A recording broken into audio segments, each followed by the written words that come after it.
Welcome to the Putback presented by Fanatics Sportsbook. On today's show, I chatted with Chelsea Sherrod about the latest with the Knicks injuries to Mitchell Robinson, Josh Hart, and what it means for the season opener coming up on Wednesday against Cleveland. And we got into Robinson's workload management plan, what that might mean for Towns, expectations for the Knicks, and then I spoke to Yossi Gozlan, salary cap expert at the Third Apron. You got to go check out his work. He does a great job breaking things down for us with the Knicks, what their financial situation looks like going into the season, when they can add a veteran player in season, what extensions might look like for Mitchell Robinson or Miles McBride, and what that would mean for the future in terms of the Knicks being in that second apron space. So a lot of good stuff from Yossi.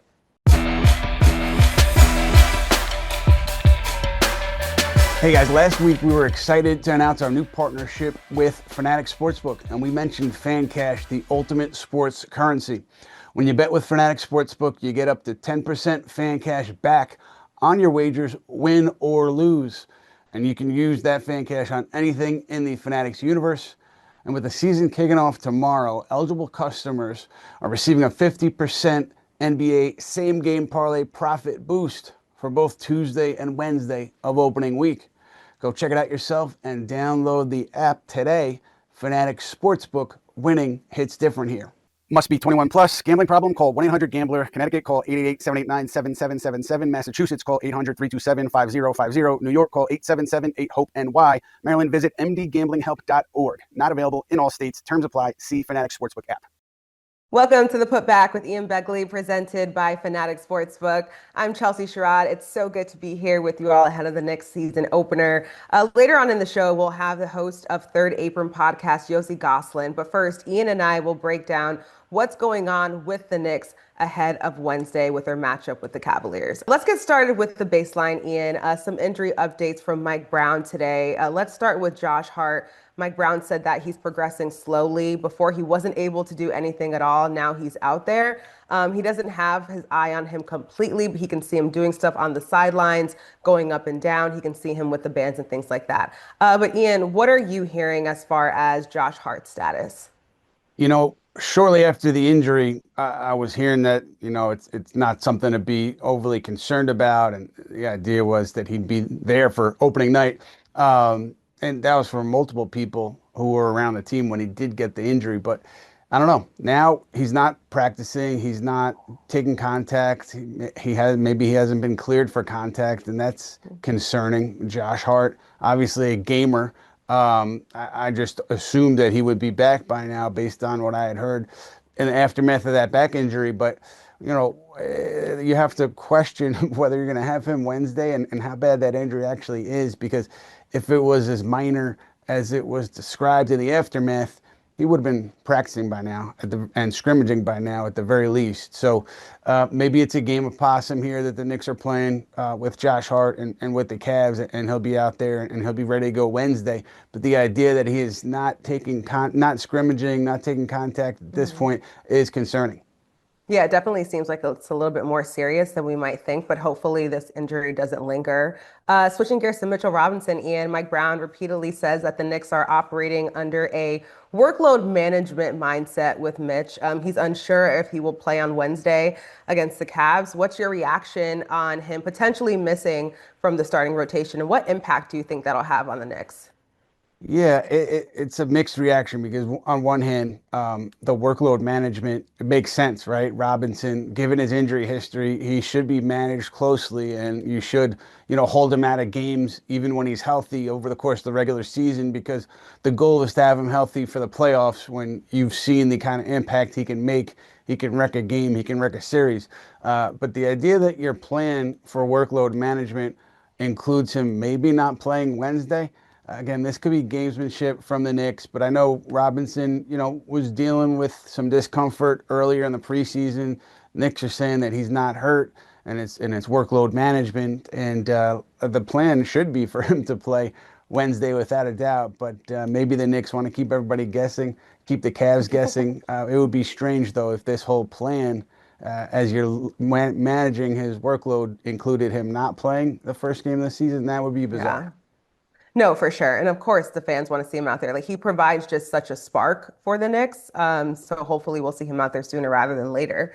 Let's talk about some roster moves that the Knicks have made over the past few days, Ian. They made their final roster moves on Saturday after veteran Malcolm Brogdon announced his retirement. I mean, I was completely shocked by that news. What's your reaction to Brogdon, calling it? Yeah, I think the Knicks were surprised too because Brogdon was in serious contention for a roster spot up until that point where he announced his retirement. Now, nothing was decided at that point. I saw a couple reports saying that he was going to make the roster. That's not accurate. There was no decision made on Brogdon definitively making the roster at the time of his retirement, but certainly he was a part of the plans. And whether he would have made it or not, we'll never know. But certainly a shock for the Knicks. And now they have to pivot to plan B in terms of the backup point guard role. What do you do? Do you do it by committee? Miles McBride, Jordan Clarkson, Mikal Bridges, Josh Hart. None of those guys are traditional ball handlers, which is what you were hoping to get in Malcolm Brogdon, and you were hoping to keep Jalen Brunson's minutes down around 34, 35. Just how does this impact Jalen Brunson's workload over the course of the season, and how does it impact your second unit? I would think that at some point, if things are not going swimmingly, Knicks would be aggressive in looking to the point guard market to try to acquire a backup. One name that came up recently because he was waived by Charlotte was Spencer Dinwiddie. I don't think there's a lot there. People have been asking about the Knicks and Dinwiddie. Don't think there's a lot there at the moment. So I don't think Dinwiddie will be that answer for them ultimately, but certainly something to keep an eye on early in this season. For sure, because I know the Knicks also were, hoping for some experience as far as that backup point guard spot is concerned. So Malcolm Brogdon retires. Landry Shamet earns the final roster spot, edging out Alex Len, Matt Ryan, and Garrison Matthews. Why did they make this decision? I think Landry had a big fan in Mike Brown. And then you go back to last season, I think he had a lot of fans in the organization for how he handled himself with the shoulder injury, coming back from it, not playing a ton, getting minutes in that Indiana series and impacting the game. And so I think there was always momentum for Landry Shamet to make one of these spots that the Knicks had available, assuming he didn't get hurt and there wasn't any other major injuries where you had to address the position. I think he was always on the inside track here. It was just a matter of would the Knicks have to make a trade to include a Malcolm Brogdon, and obviously they didn't end up having to do that. So they trust Shamet. Shamet really popular in the locker room and just fits for a number of different reasons. And again, Mike Brown thinks highly of Shamet, and we'll see what that means for minutes and the rotation and all that. But I was not all that surprised that Shamet was kept and Garrison Matthews was waived. But I will say this, Knicks were really impressed with Matthews, and I think if they had the opportunity financially to keep Matthews and Shamet, I think they would have done it. They just can't do that because of the second apron and where they are financially. Yeah, it's a good perspective. And Shamit played a really big role for them in the postseason last year, too. So nice to see him make the roster. Let's talk about the starters, Ian, starting with Jalen Brunson. Today, he was asked about his expectations around the Knicks heading into the season. And he said, I disregard it. It doesn't mean expletive. I'll just say it doesn't mean anything. But what are your expectations for Jalen heading into this season? I mean, for him to be the head of the snake for a team that gets to the conference finals and gets through the conference finals. I think that's a fair expectation for a group that's coming off of a conference finals berth and a group that fired its head coach, the guy that had led them to that conference finals berth. To me, the expectation has to be finals, final NBA finals appearance coming out of the East. And so that's not just Jalen Brunson, of course. That's everybody across the board. But this is Jalen Brunson's team. And he is the leader of this team, and he will set the tone, and everybody ideally will follow in their roles as Jalen Brunson as the leader. I think that's a big part of what happens this season. Can Mike Brown define roles for Jalen Brunson and underneath and outside of Jalen Brunson, and do the players accept those roles, and do they get concerned about shots, get concerned about minutes? To me, that's a pivotal point for this season, how that plays out. But yeah, expectation has to be NBA Finals or bust. Yeah, definitely. And speaking of the guys surrounding Jalen Brunson, Mikal Bridges signed the big 4-year, $150 million extension. Last season will start his second year in New York this year. You can only expect or imagine that after a year under his belt in this system, playing with these guys, that things are just going to be a little bit easier as far as knowing their tendencies, chemistry, things like that. What are your expectations for Mikal in year two? Yeah, I think he's going to have a big season, both ends of the floor. And I say that for a couple of reasons. One, what you referenced, Chelsea, just having a year under your belt, knowing the building, both buildings, practice facility and the arena, knowing who you're dealing with on a day-to-day basis, whether it's support staff, workout coaches, coaching staff, just the whole thing. There's a comfort level there that Mikal Bridges has talked about that's increased from last season, which is only natural. And then, Mike Brown talked about how much Mikal Bridges has done for this team, even in the preseason, with his hustle, with his ability to switch plays quickly. To if something doesn't go well on offense, he's back on defense immediately. Mike Brown loves that, and he loves Bridges as an individual defender. So I think with Bridges, he's going to thrive on defense in a way that he didn't thrive consistently last year. And I think the three-point shot is going to be a couple percentage points better, and he'll get to the line a few times because he's been going to the basket during the preseason, made an effort to do that. So I think he's going to have a big year. All right. On to Karl Anthony Towns. He was asked about his potential in the Knicks' new offense under Mike Brown. He said, honestly, I don't know, but we're figuring it out. So, how do you see Cat's role changing, especially if Mitch misses time, whether because of injury or if it is because of workload management? Yeah, this is where it gets tricky, right? Because I think in a perfect world, Karl Towns is the four, Mitchell Robinson's the five, and those roles in the positions get defined clearly. But with Karl Towns now, Mitchell Robinson maybe being out, Mike Brown's going to have to make a decision. I would think that he tries to keep Towns at the four, tries to keep some consistency there, but does he trust a Ariel Hukporti enough to have him in there as a starter? How does he see Abaseli as somebody who can start in there? It's a big question mark if Robinson is out, and that's why Robinson's health is crucial for the Knicks. I understand he's going to miss some games when he's healthy during the regular season, but you want him there developing cohesion and chemistry both sides of the floor. And with Towns, he's got to know the four and the five, and that's tricky. And Mike Brown's talked about it a Mhm. lot, how he's kind of not overloaded, but there's a lot of responsibility on Karl Anthony Towns and Gershon Yabusele to have to know both of those positions, center and power forward. And in a Mike Brown offense, if you are the power forward, you have to know spots 1 through 3 too. So it's a lot to digest for a new player who's in that role that Karl Anthony Towns is in. And I don't know if that's part of the reason why he said, like, we'll see. I'm not sure what to expect in the offense. But I just wonder if the shot attempts are going to go down a bit based on his role in the offense. Yeah, I think we can only expect for that to be like a work in progress, especially in the beginning of the season. Now, time for storylines presented by Fanatic Sportsbook. Today, we are taking a look at Mike Brown's Coach of the Year odds, and be sure to check out the Fanatic Sportsbook app all season long for all your Knicks and NBA bets.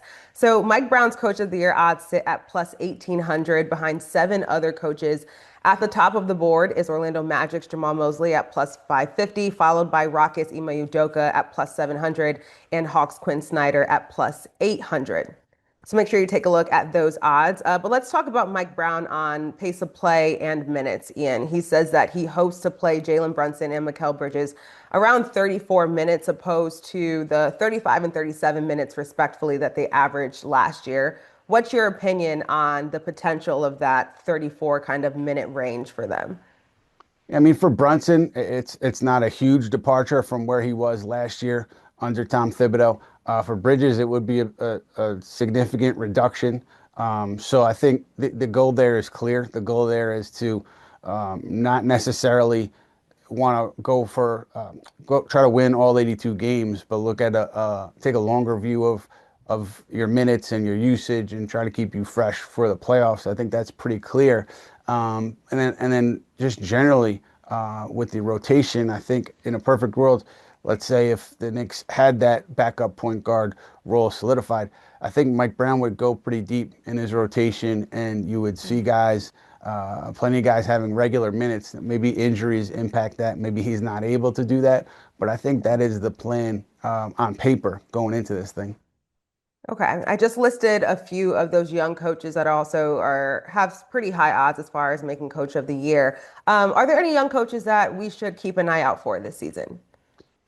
Jordy Fernandez, and it's not going to be wins and losses. I don't think that's going to be what you look at when you look at Jordy Fernandez and you assess his coaching. But he had a fantastic year. I thought first year in Brooklyn, had a group that probably under different coaches wouldn't have been as competitive as the Nets were, as scrappy as the Nets were. They were in a ton of games last year, but this team, not the same roster, but I think Fernandez will have them competing at the same level. So I wouldn't be surprised if the Nets, more often than not, are fighting for that win in the fourth quarter because that's the way Fernandez and his staff have coached them. So certainly Jordy Fernandez, to me, is a young coach to keep an eye on. Yeah, I'm a huge fan of him as well. Let's talk about the opening night. Knicks, Cavs. These are two teams who really should finish top two in the East. Ian, what are your thoughts on this opening night game? I mean, is Mitchell Robinson playing? Is Josh Hart playing? Right. Um, and also, generally, it's the opener. Everybody gets excited. We all kind of make too much of what we see in the opener. Remember last year, Mikal Bridges was really bad against Boston. He actually had an up and down regular season, but played well in the postseason. So I think that what you see home opener or season opener for the Knicks, it's going to be far from a finished product, and I think they'll actually record wise they'll probably hover around 500 for the first 10 15 games because they weren't able to do some stuff that they were hoping to do in the preseason because of injuries. So Mike Brown's going to be putting the rest of his offense and his defense in here on the fly a bit, and so I think the Knicks, it's going to look a little disjointed early on here the first couple weeks of the season. Yeah, I think it will be fun though to kind of see, especially given the Eastern Conference landscape, to just see how they do measure up to a team that some expect to finish first in the conference. Without a All doubt. right, thank you all so much for tuning into this episode of the Putback with Ian Begley, presented by Fanatic Sportsbook. We will be back this Thursday, October 23rd, to react to the Knicks opening night matchup with the Cavaliers. But for now, check out Ian's interview with NBA cap analyst and host of Third Apron podcast, Yossi Gozlan, for Chelsea Sherrod and Ian Begley. We will see you all soon. Yossi, kind enough to join us here on the putback. We want to break down the Knicks cap situation, what they can and cannot do during the season, when they can add a veteran free agent, and what things look like now. So, Yossi, the Knicks obviously going in this season with less than 15 players on the roster. It appears so, at least. And so, what does that mean for them as far as having to get up to 15 or being able to dip below? Like, where do they stand there coming into the year? Oh, thanks for having me on again, Ian. I always love being here. Yeah, so now Landry Shamet, Mohamed Diawara, they were on training camp deals. They weren't waived, so now they just automatically become standard non-guaranteed contracts. So Knicks are going into the season with 14 players, including them on their respective minimums. And that puts the Knicks just about $148,000 below the hard cap. So, as things stand now, if they stick with this same roster for the entire season, they can't add a 15th player until like April, like really like the end of the season. Hmm. They can bring somebody on a rest of season contract. They could, in the meantime, uh, at one point they will be able to, if they want, sign someone to a 10-day contract, but just one. And then that would cut their apron space so low that they probably can't sign a permanent 15th player until maybe one of the last few days of the season. Hmm. I think the Knicks will probably, if they do have some marginal moves that they want to make, they'll probably make a trade so they could open up the flexibility needed to do that. Uh, as we've been discussing over the past month, we were speculating maybe it would be Pacome Daddier or Tyler Kolek. But now that we're into the season, it could be other players later on, starting in around December or January. It could be maybe one of the minimum guys that they just recently signed. If Clarkson or Shamit, for example, maybe they're not quite working out as they hope, they could trade one of them, open up another $2.3 million, and now you have enough space to sign as many, really like as try out many different 10-day guys, add a new 14th, 15th guy. So they'll have options. I anticipate they'll probably do something on the margins to open up some flexibility so they could bring fill out their end of the bench as we get closer to the playoffs. Yeah, it's interesting that they're going to have to wait that long. Last year, they brought in PJ Tucker earlier than April, obviously, last season, and they valued his contributions, but it was kind of a similar scenario with sneaking him under the second apron. So they'll have that ability as things stand now, as Yossi told you, late in the season, but maybe they make a trade to free up some money. The backup point guard spot, it's going to be interesting to me.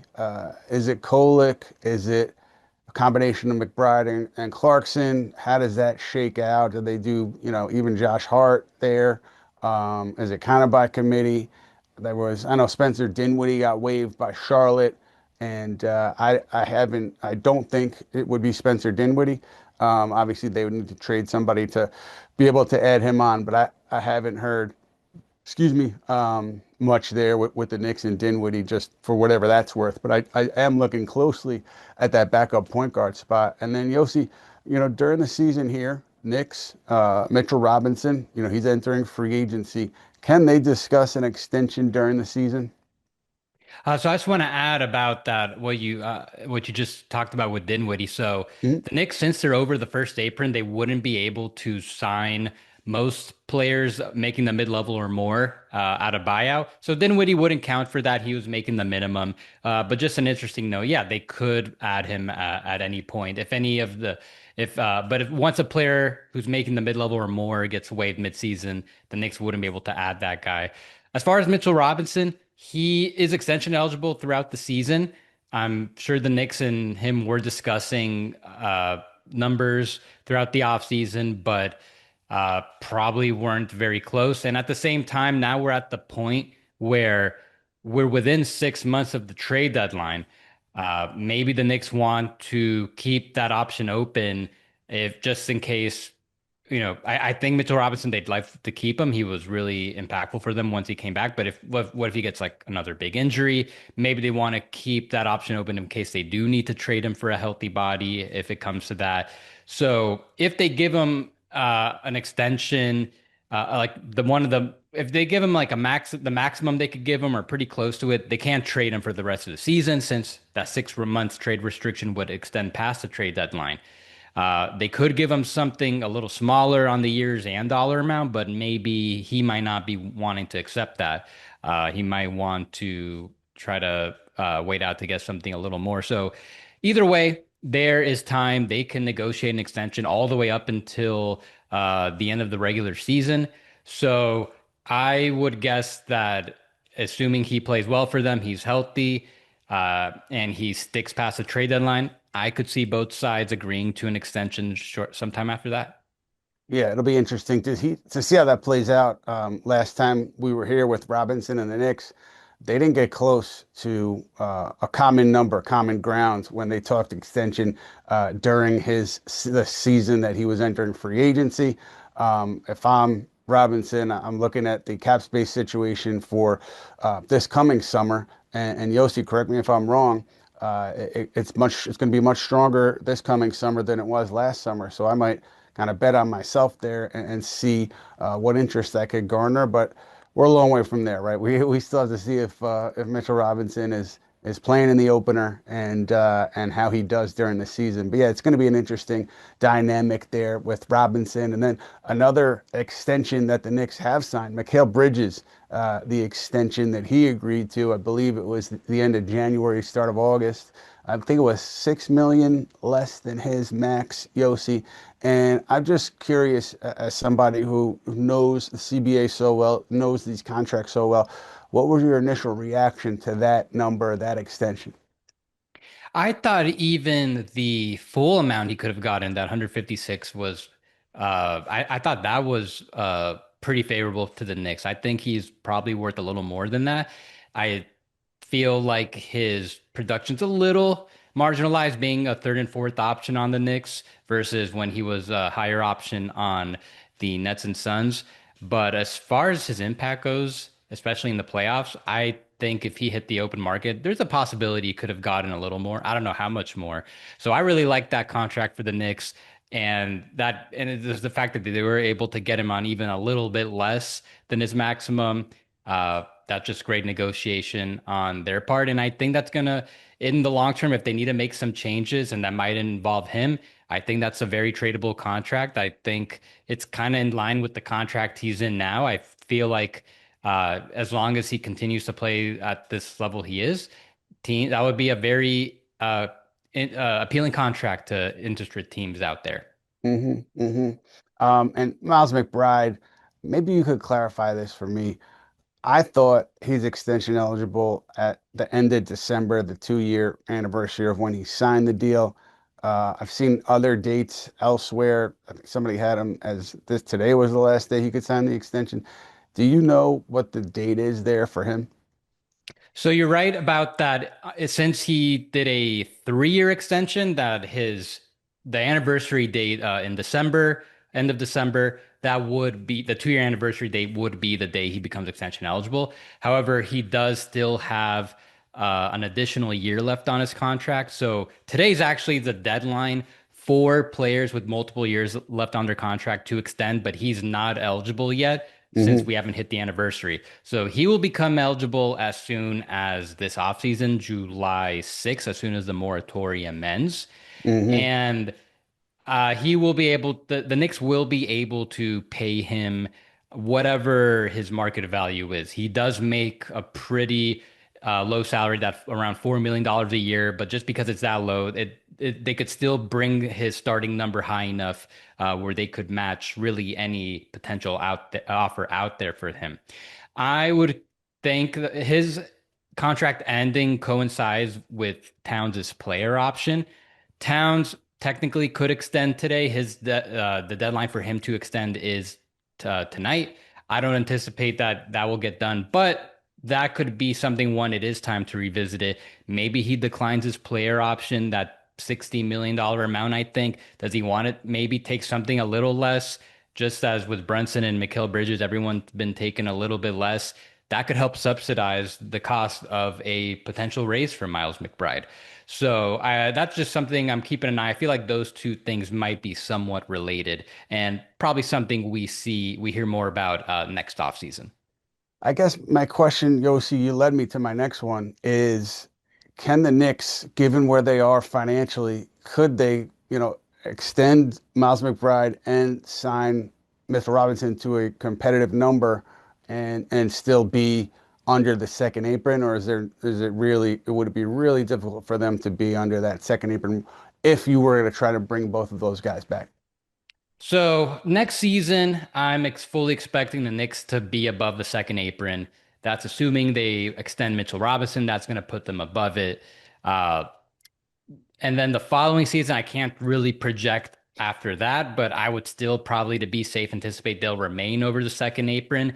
Maybe if they are able to pull off what I'm proposing, if let's say Towns would agree to something where he, instead of making 60 million, maybe he makes like 50 million a year. So you're saving like 10 million there. And then maybe with that money, you're paying McBride. It's hard to really project this because we don't know what the numbers are going to be then. I would guess though the next 2 years at least, the Knicks are probably going to be over the second apron, and that the only way that they get below it is if they sacrifice a key player, one of their top 8, 9 highest paid guys. But it's not a problem. They're prepared for this. I think they're willing to spend. I don't think money is really an object. The second apron thing is more so you want to strategize it where you don't have your first round pick in the future fall at the end of the first round. So they could be over the second apron for 2 straight years while avoiding that. Uh, so really, it's just about the money because when you're in the second apron, then you are also paying a very high luxury tax penalty. And after Next season, they'll be in the repeater tax, but I don't think money's really an issue. They're the second or third most valuable team in the league. They're already shown a willingness to spend a lot of money this year, as much as they possibly could. So I think as long as the team remains a title contender, the second apron won't be a concern, and the tax penalties also really won't factor in. It's interesting because, James Dolan, historically, people who work there for him always say that he's willing to put the resources forth for whatever you need. And so you're getting to a place where the tax is escalated. I know that he spent a lot on, well, coaching. He's got Tom Thibodeau getting 30 plus million dollars on that extension to not work. And then you got big front office. So I know he's put a lot of resources into the team. I would assume that there's no number he wouldn't go to if this team was competing for a championship. But that second apron, it certainly puts a little bit of a wrinkle in things, Yossi. And one other thing is, how does it impact you from a flexibility standpoint? Because we're Knicks first apron, they've been there for a while. Once they get to that second apron, what are the things that they cannot do? So right now they're in between the aprons where they can't really increase their payroll in the trade. They could only take back the same dollar amount, they or less. They could still aggregate players, but once they're over the second apron, they lose the ability to aggregate players. Um, when they did the Towns trade, they were able to sign and trade some of their free agents to help inflate the outgoing amount needed to match for Towns' amount. That wouldn't be allowed. You could still sign and trade players, but not in the sense of where you're bringing back a player under contract. You can sign and trade a player, but just get back like picks and cash. That's basically it. They wouldn't be able to send out cash in a trade. So that could be a problem when it comes to maybe the draft. If they wanted to try to buy a second round pick, that would option would be eliminated.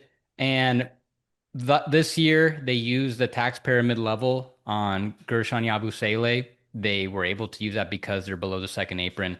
They wouldn't have any mid-level exception if they're over the second apron. So the only way they could really increase their payroll would be by re-signing or extending their own players, um, signing rookies that they drafted, or signing minimum players. That's it. Yeah. So So they have to be prepared for that, but they already done the work. They've got their core. Uh, they could use some more young players in the system, but they could make that happen still. But either way, they're well equipped for whatever is going to come with the second apron.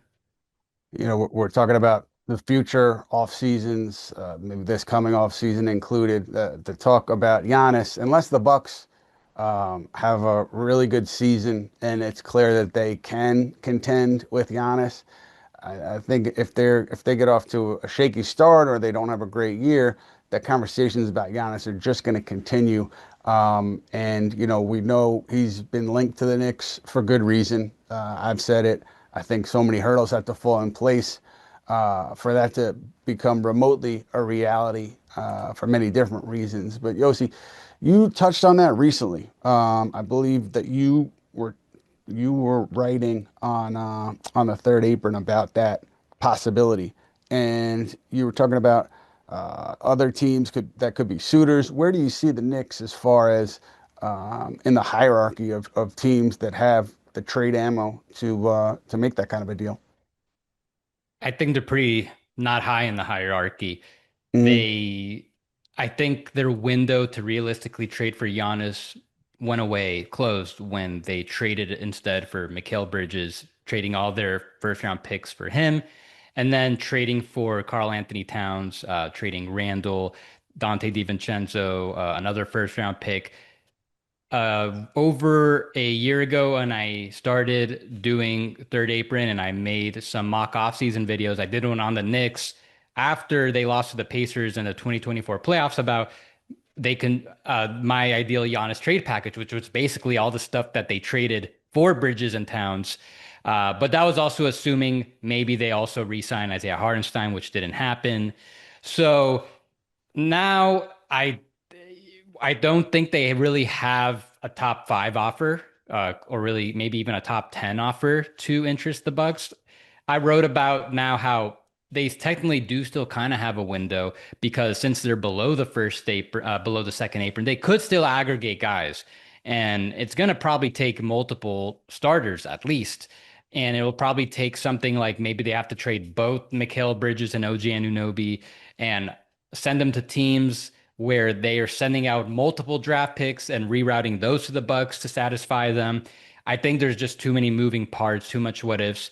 And then if you look at the Knicks side, is it really worth it to gut this top eight, this or their top six starters that they've got?